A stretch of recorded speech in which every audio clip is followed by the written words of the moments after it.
We are finishing up Chapter 5, The Influencing Effect of Feelings. This is video number 5, and we are in The Manipulated Mind by Denise Wynn. Many authors have said that all mass movements are interchangeable, and that the person who is suited to become a fascist could as easily become a communist, because both organizations are equally authoritarian in approach. An experiment carried out by Canadian psychologist Thelma Coulter showed that fascists and communists shared a tendency not to be able to handle ambiguity. She found from attendance at meetings of both that they could not tolerate doubt or uncertainty and wanted decisions to be taken at once or actions to be instigated. Discussion they interpreted as criticism. Crutchfield, an American psychologist, ran an experiment designed to test the personalities of those who were found to be high conformers. He discovered that they tended to be more anxious, more conventional in what they believed and how they behaved and dressed, more authoritarian and less capable of tolerating uncertainty and ambiguity than nonconformist types. He also found that they had lower self-esteem and less insight into their own motivations. They tended to describe themselves as obliging, optimistic, efficient, determined, patient, and kind. It has been noted by those who have studied the characteristics of young people who joined cults, e.g. Dorman, that the cultist is usually a person whose early life was spent in an oppressive religious atmosphere in an authoritarian home. He had therefore rejected one ideology for another in the way that Tach described. The individual who has found a new set of absolutes must work hard, however, to keep them operational. The result, as described by Tach, can apply to any adherent of any life cause. Beliefs, once adopted, become vested interests and are actively defended. Perceptual and cognitive mechanisms of various kinds dispose of facts and logic so as to ensure that the world we encounter corresponds to our conception of it, rather than vice versa.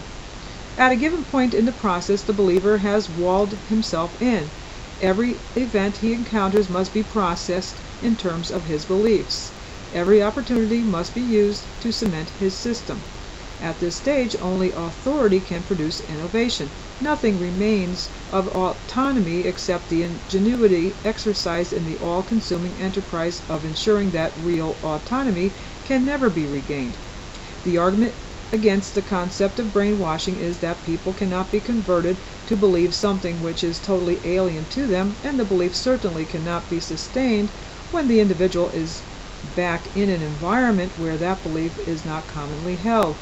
However, most conversions are in some part voluntary in that the convert was looking for something to believe.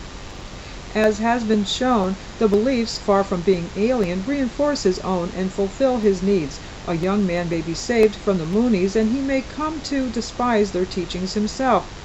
He rejects the trappings, but unless he comes to question why he had believed instead of what he had believed, he may well continue to seek the absolute answer and accept it in different clothes. There is a tendency to eulogize the gut reaction or to imbue events with significance if they arouse emotions. As soon as I saw him, I felt this sense of peace, or when I heard his words, I was suddenly deeply moved. The experience of the emotion then justifies belief in whatever aroused it. As has, it is hoped, been shown, emotions can be aroused by many means and for many reasons other than what is immediately apparent. As psychotherapists well know, many of the emotions that patients feel towards them are in fact emotions felt towards their parents or spouses, or whomever, and which were never expressed. Similarly, when a man says to a woman he meets, "You remind me of so-and-so," he often proceeds to react towards her as if she were the woman she called to mind. Emotions may not be such trustworthy barometers for behavior if the emotions aroused are emotions that belong to a past occasion instead of a present one. Thus, fear of rejection, experienced once, may color all one's future encounters, and unconditional offers of acceptance may equally color one's judgment. Our need to seek pleasure and avoid pain makes us susceptible to the manipulation of both positive and negative emotions. What sounds simple and obvious in black and white is in fact complex and obscure when our motivations are successfully disguised from themselves. And that was Chapter 5 of The Manipulated Mind. The chapter was entitled The Influencing Effects of Feelings. And we are actually almost halfway through this book already. So we are moving right along. I hope you're following and finding the information somewhat enlightening, if not educational, maybe enjoyable even. So stay with me for the next chapter, which is Chapter 6, Attitude Influence. See you there. Don't go away.